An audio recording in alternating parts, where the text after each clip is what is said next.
Enzo, magandang araw sa atin lahat. Muli na naman nagbabalik ang inyong lingkod upang magbigay ng panibagong komento, reaksyon sa kaganapan dito sa ating bansa, especially sa ating gobyerno at sa ating bias media. Ayan. So, napanood ko kasi itong Bilyonaryo News Channel ni Corina Sanchez. Nagbigay sila ng sarili nilang opinion about sa kaganapan na nangyayari ngayon sa loob ng Senado. Sa pinalabas nga ni Madam Amy na video na tumutuligsa sa Bulaga 11, sa minority block na 11. Ayan. Naging ano lang kasi sa akin to kumbaga nakuha nila yung attention ko sa pagiging bias nila sa kanilang mga komento sa nangyaring kaganapan nga sa loob ng Senado. So i-debunk lang natin to. Yung mga sinasabi nila sa tao na akala mo totoo, hindi naman. Ayan, so umpisa na natin. Tuloy po tayo dito sa memo.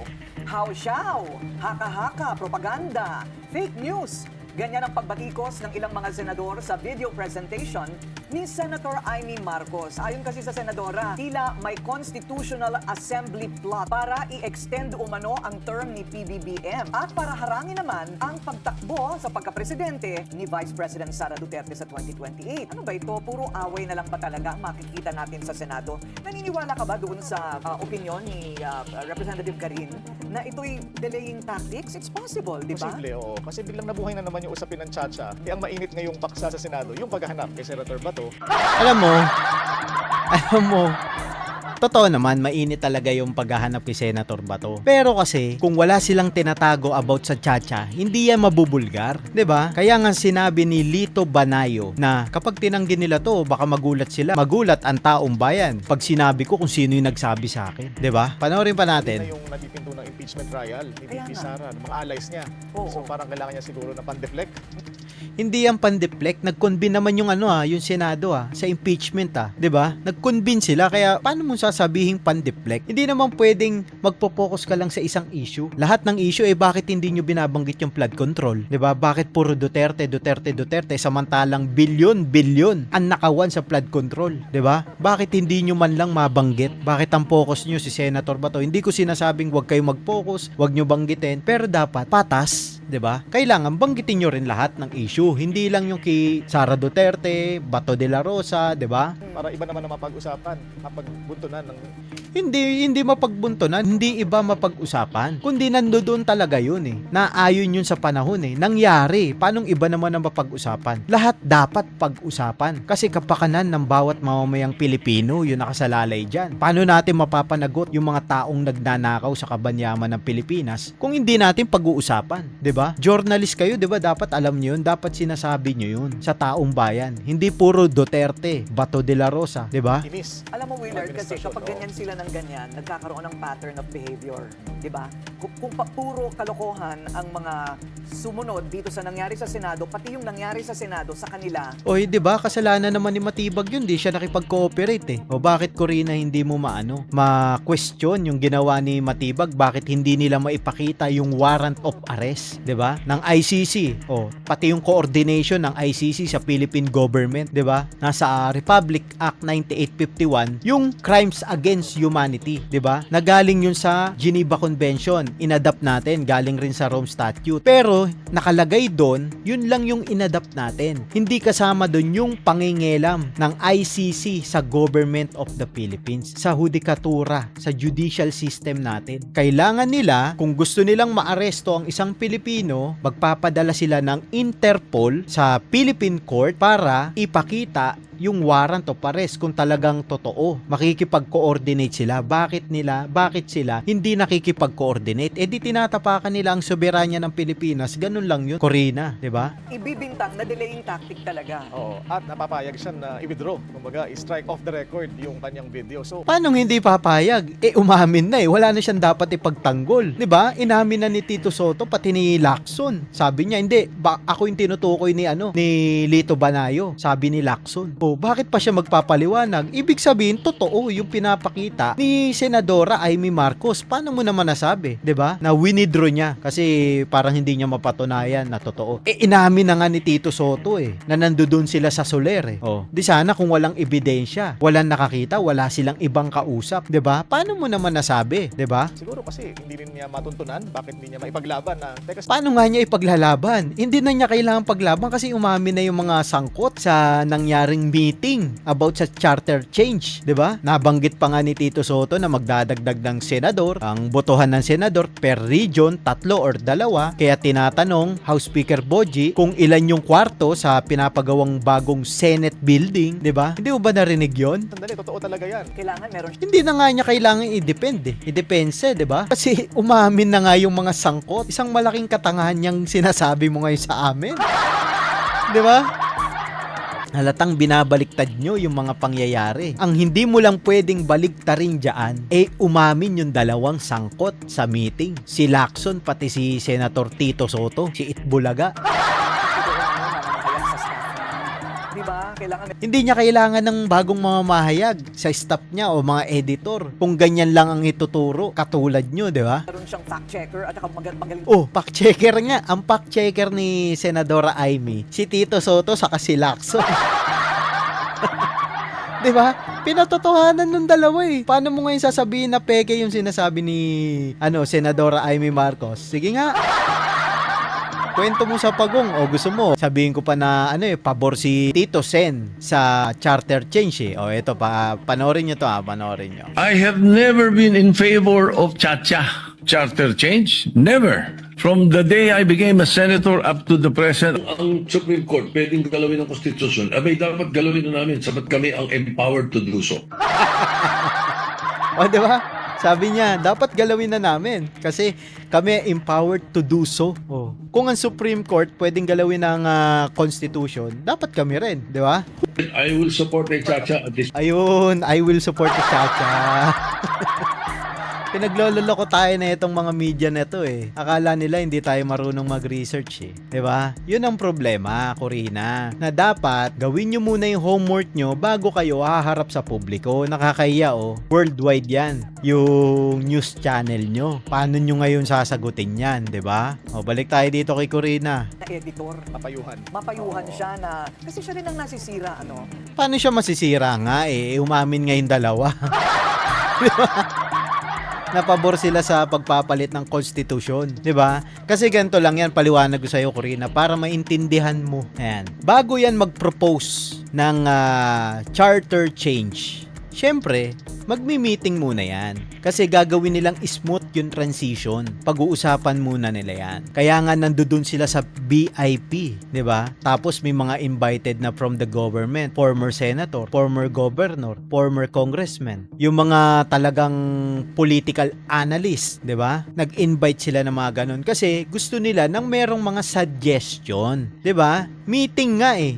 Hindi nila ipopropose agad yan nang hindi pa buo. Mag-aaksaya ba ng panahon yung mga senador, gobernador, congressman, 'di ba? Former senator, mga political analyst kung pagkukwentuhan lang sila doon? Aba, mahalaga ang oras niyan. Mayor nga eh. Mayor nga ayaw nasasayang ang oras dahil may mga schedule yan. Ayaw nilang nasasayang ang oras nila dahil time is gold para sa mga taong yan. Tapos sasabihin nila nagkukwentuhan lang sila doon, napag-usapan lang. Kalokohan yun. Napaka kumbaga yung pag-uusap nila, detalyado, 'di ba? Kung titignan natin, tinanong kung ilan yung room ng senator sa Senate building na bago, 'di ba? Ang sabi 56. Kasi binabalak nga raw na dagdagan yung senator per region 2 or 3. So ano-ano pa yung mga napag-usapan, papalitan ng constitution, 'di ba? Pag pinalitan mo kasi yan, kung sino yung nakaupo, yun na yun yung nakaupo habang buhay. Kasi nabulgar kayo eh. Nabisto kayo ng taong bayan eh, 'di ba? doon sa paglabas niya. Kasi I guess everybody by now, including our guest today, agree it was a waste of time. Okay. Kasama natin para himayin ang mga komento ng lahat ng mga senador, pati ang presentasyon ni Senator Amy Marcos, Representative Jude Asidre ng Tingog Party List. Welcome po sa Memo. Ayan, kilala nyo ba yan? Si Jude Asidre. Ayan. Kilala nyo ba yan? Oh. Biro mo ang inimbita nila, tao ni Romualdez, ni PBBM. Taga-Tacloban yan eh, si Jude Asidre. Oh. Paanong hindi papabor sa kanila yung pinag-uusapan nila, di ba? Thank you. Congressman Jude. Good morning. Thank you for having me here.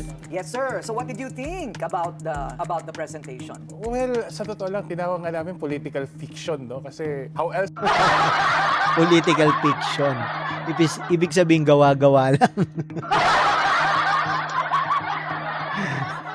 would you call a story that's basically baseless? Baseless. Congressman baseless. Pinatotohanan nga ni Tito Soto. Si Lito Banayo. Kilala nyo ba si Lito Banayo? Panahon pa ni Ninoy Aquino. Andiyan na yan. Alam mo ba kung paano napunta sa buhay politika si Lito Banayo? Ang nag-encourage niyan, si Ninoy Aquino. Diba?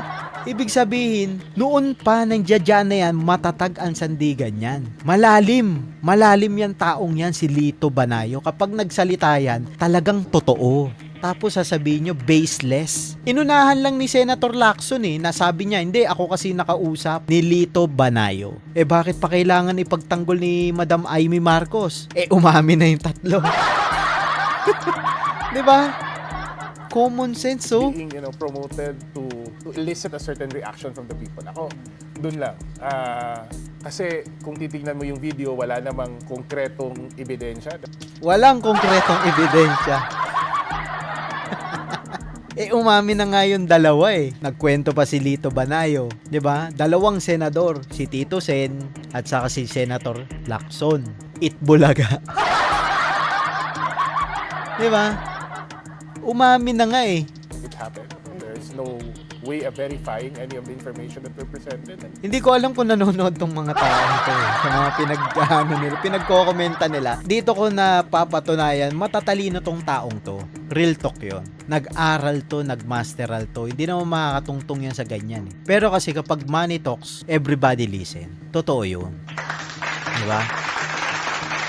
Kasi bakit mo babaliktarin yung katotohanan? Hindi na si Madam Amy ang kalaban nyo dyan Si Tito Sen na, pati si Senator Lacson. Diba? Kasi sila na yung nagpapatunay na nangyari yun yung pinakita ni Senadora Amy Marcos. Diba? Panoorin nyo yung video, balikan nyo, at ibas nyo ko kung hindi totoo yung sinasabi ko. I think it's an overreach pa nga to conclude that part of it is because, granted kung napag-usapan man ang pagbabago ng konstitusyon. Granted, pag napag-usapan man, ano yung sinasabi mong baseless ngayon? Di ba? Kinakain mo yung sinasabi mo ngayon. Granted, kapag napag-usapan man yung pagbabago ng konstitusyon, ibig sabihin, meron ng higing-higing. Di ba? Nabuko lang kayo. 'Di ba? Kasi binabalak nyo na manatili sa pwesto nyo ng matagal na panahon, 'di ba? Which we really don't know, no? Although I think Senator Tito Soto already mentioned that it was mentioned in jest. Ulaga 11. Ngayon sinasabi mo, minention nga ni Senator Lacson, pati ni Tito Soto, 'di ba? Ano yung sinasabi mong baseless? Pinatunayan nga nila 'di ba? Yung sarili mong salita, nilalabanan mo. Di ba? Yung conclusion na ito ay magli-lead dun sa pagpapahaba ng termino ng Pangulong Bongbong Marcos. I think at the very least it's an irresponsible act or a responsible word to say for a statement coming from a senator of the Republic. Nabuko lang kasi kayo. Kaya ganyan yung reaction nyo. Kailangan yung depensa ng boss nyo. Huwag nilang lokohin ang taong bayan. Huwag nilang pagnakawan ang taong bayan. 'Di ba? Parang para malihis yung atensyon ng tao, Sabi nga, nabasa ko ito sa isang Paano malilis yung atensyon ng tao? Totoo nga yung sinasabi. comment ng netizen. Sabi ng isang mamamahayag, pagka naging emotional ka na sa ipinakita sa'yo sa telebisyon o isang presentasyon, that is when logic goes out the window. Yun, totoo yan. Tignan mo, naging emotional si Senator Tito Soto pati si Lacson. Naging defensive di ba? Nung pinakita ni Madam Amy yung video, pati si Subiri, galit na galit kasi bakit? Nabuko Kasi parang gusto talaga nilang magalit ka. Gusto ka talaga nilang matuwa o matawa. Paano hindi ka magagalit Nabuko nga kayo 'Di ba? Yun yung point. 'Di ba? Kapag nalaman yung napag-usapan nyo, talagang magagalit kayo. Kasi nalaman ng taong bayan na hindi dapat mangyari. 'Di ba? Ikinanta kayo ng mga taong sa tingin nyo mapagkakatiwalaan nyo. Wala nilaglag kayo ni Lito Banayo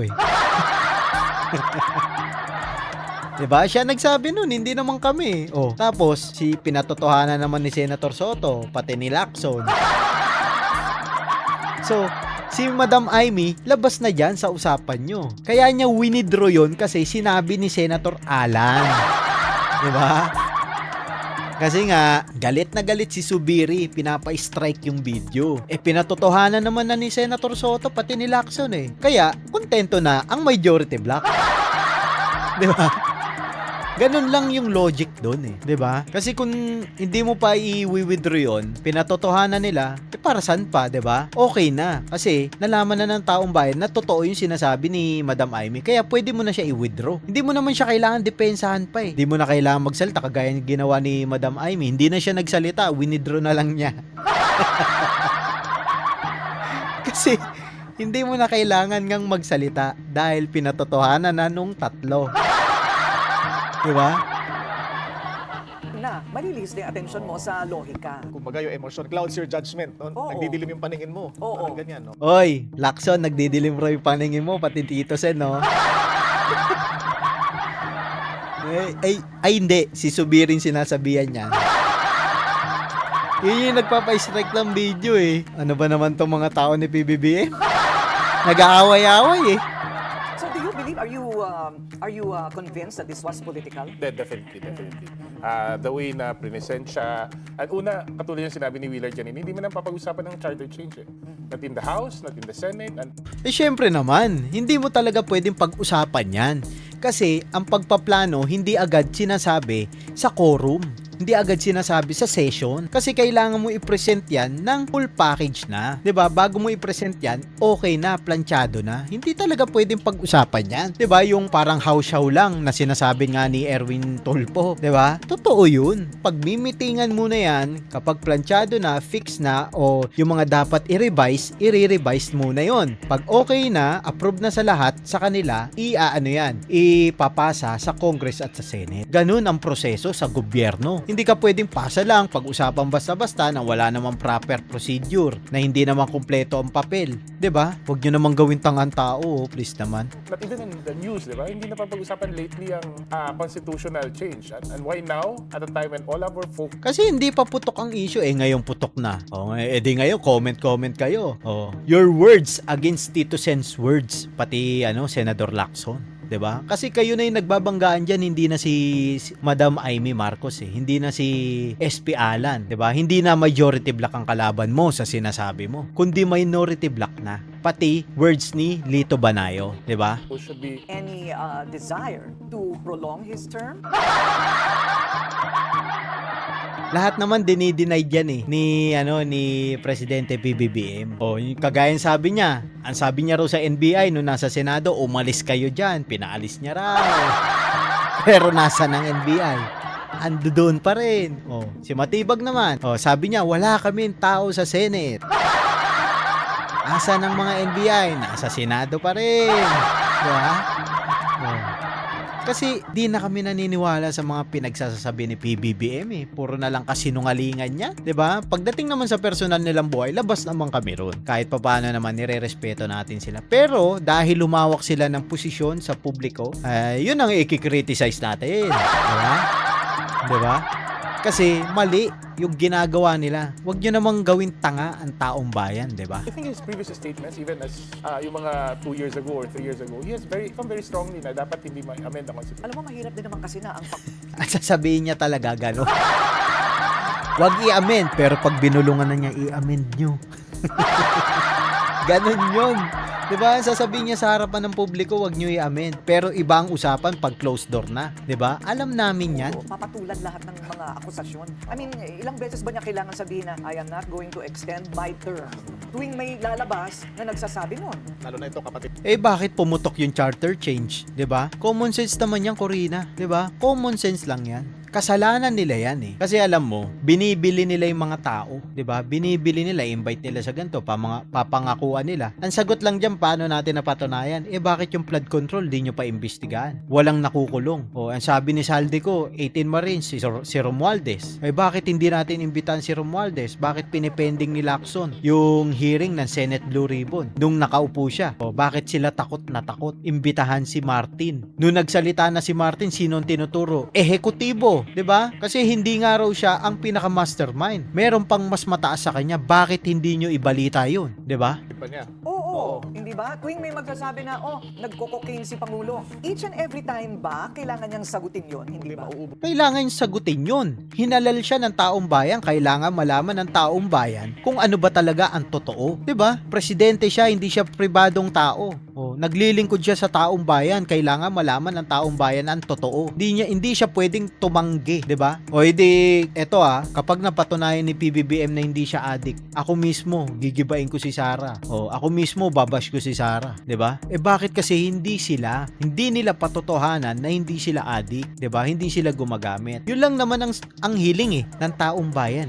Yung makita na nagsasabi silang totoo. Hanggat hindi mo ginagawa yung sinasabi sa iyo, nagkakaroon kasi ng yung pagdududa, 'di ba? Yun lang yun Pagdududa talaga sa iyo ang taong bayan. Kasi yung binibintang sa iyo, hindi mo sinasagot. Kung sagutin mo yan, di tapos ang problema, 'di ba? Yung oras niya no? Oo. I-delegate na lang niya sa kay Attorney Claire Castro. Si Ate Claire. Oo. So, go ahead. Jude, nakakausap niya ba si House Speaker Bogie tungkol dito? Actually, yung Matik yan. Diyos ko naman, bata ni Romualdez.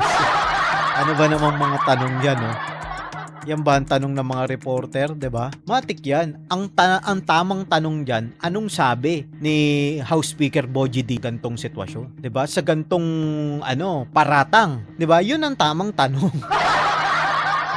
'Di ba? Nasa House of Representatives yan, tatanungin mo nakakausap niya ba si Bogie D?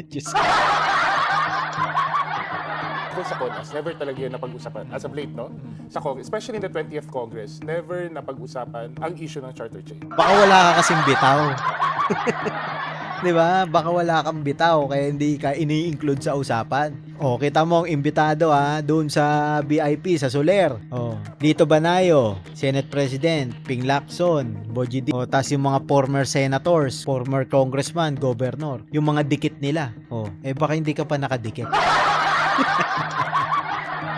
'Di ba? Kaya kahit kami sa Kongreso kahapon, we were also quite disturbed, no? Na biglang pinasok ang issue ng Quite disturbed kasi nabuko Nabuko kayo, 'di ba?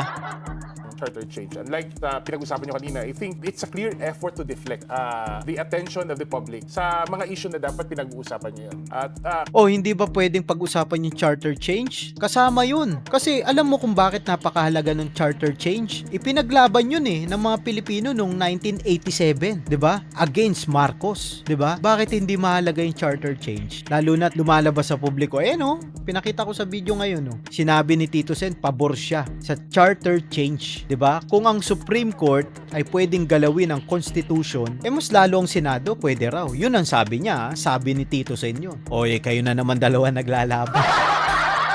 'Di ba? Paano hindi importante ang charter change? Diyan nga nasulat yung Bill of Rights ng mga Pilipino Kasi maraming pinatay nung panahon ni Marcos, 'di ba? Ng mga journalist ng mga Pilipino. Kaya nasulat yung Bill of Rights natin. Right to express, right to vote, yung karapatan natin sa batas, 'di ba? Na kaya natin kumuha ng abogado, litisin tayo ng patas. Yan kasama yan sa Bill of Rights natin. Paano mo sasabihin ngayon na hindi mahalaga yan, 'di ba? Mas mahalaga ba impeachment kaysa sa flood control? Mas malaki ba yung ninakaw ng bise kaysa sa flood control? Sige nga, pareha lang yung sa KBP. Kung ikukumpara mo sa flood control, 121 million hindi nyo pa mapatunayan kung totoo na ninakaw o hindi, di ba? Samantalang yung flood control, ang dami ng ebidensya. Bakit ayaw nyong tutukan? Kasi maraming croc sa crocodile farm. Di ba? namin sa Senado, with all due respect sa mga kaibigan namin sa Senado, is dapat sana nakatuon na lang yung attention natin dun sa facts and yung mangyayari sa impeachment trial. Kasi yun naman dapat ang kailangan natin. Hindi mo pwedeng turuan dahil mga abogado yan, 'di ba? Ikaw, sabihin na nating mataas na rin yung position mo, pero yan national level yan. Alam nila yan, 'di ba? Mas alam nila yan kaysa sayo. 'Di ba? So ibig sabihin, ang pagtutuunan lang ng pansin Kailangan may tapa-oo ang mga senador. Wala nang ibang issue, ano lang, impeachment, ganun lang. Hindi na pwedeng imungkay yung krisis sa langis, krisis sa bigas, o pagtaas ng dolyar, pagbaba ng piso. Hindi na pwede yon. Yung ginawang pambabastos ng NBI, hindi na pwedeng pag-usapan yon. Ganun ba? Kinokontrol nyo ang sasabihin ng Senado? Buti na lang talaga nagpalit na ng Senate President eh. Di ba? Buti na lang talaga. Kasi hindi nyo mahawakan sa leeg ang Senate President ng bayan. Di ba? Kung resolve rin sa ngayon. Para kung anumang krisis sa leadership, anumang krisis sa politika ang meron na yon, maaasayos natin on the basis of evidence. Hindi yung tatakutin natin yung tao, hindi kung ano-anong conspiracy theory, di ba? Uy, kayo lang naman nananakot, 'di ba? Kinasuhan nyo nga si Senator Marcoleta eh. Si Jingo Estrada, si Joel Villanueva, si Chis Escudero. O ang una nyong kinasuhan si Bong Revilla, kulong na, 'di ba? Nagpa-plot kayo sa Senado ng na palit ng Senate President. Hindi kayo manalo kasi solid yung 13 eh, 'di ba? It does not serve our democracy to have our political atmosphere, our political climate right now, mas ma-aggravate pa by irresponsible statements by people who are supposed to do our job, di ba? Of calming the people, assuring the people that democracy is strong in this country. Sila pa yung Kapag usapan democracy, kailangan pinatutupad nyo na maayos ang batas. Kapag democracy ang usapan, bakit hindi nyo pinatupad pagdating sa ICC, 'di ba? Kailangan makipag-coordinate sa Philippine Court. Ang ICC magpapadala ng Interpol. Ang Interpol makipag-coordinate sa Philippine Court. Hindi sila pwedeng directly arrestuin yung tao. Bawal 'yun. Bakit hindi nyo tinutulan 'yun, 'di ba? May batas tayo, may soberenya ang Pilipinas eh.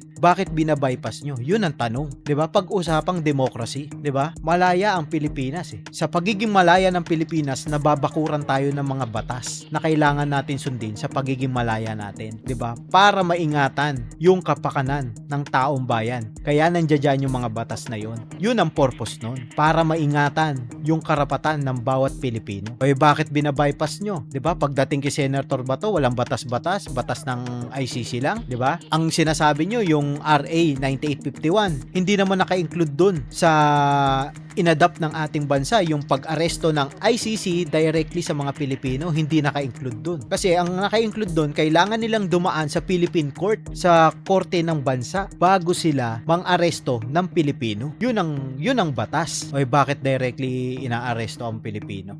Pag-usapan democracy, di ba? tatakot sa mga kababayan natin na may ganitong plano na wala naman. At wala namang patunay na pinakita si Senadora Marcos.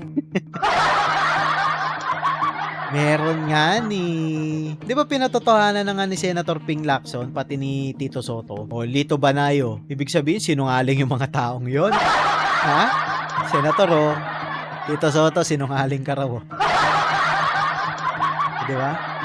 Kasi nung previous Congress ko rin, di ba, Kong Jude, umarangkada na yung usapan tungkol sa charter change, lalo na in particular yung plan to amend the economic provisions, of the Constitution. Okay, but is that still on the table? Well, ganito. In many administrations, pinag-uusapan talaga ang charter change. Tapos sasabihin mo ngayon, di pinag-uusapan.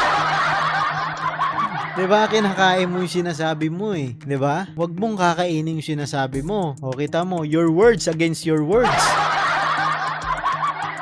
Because it is for me, it's a valid issue. Like I share the House Committee on Higher and Technical Education. I have concerns about foreign ownership of schools kasi sa panahon ngayon, lahat halos ng neighbors natin may foreign universities na, tayo wala pa. And there's a constitutional barrier to that. I'm not saying we should decide in whatever way. I just say we need to study the issue. Kaya napaka-irresponsible na isang valid na political issue that could be taken up at another time, definitely not now, igagamitin mong pang-deflect. Ang tanong palagi kasi, pag nag-usap ba tayo ng charter change, palaging dapat ang punto pahabain ng termino. Hindi ba pwedeng...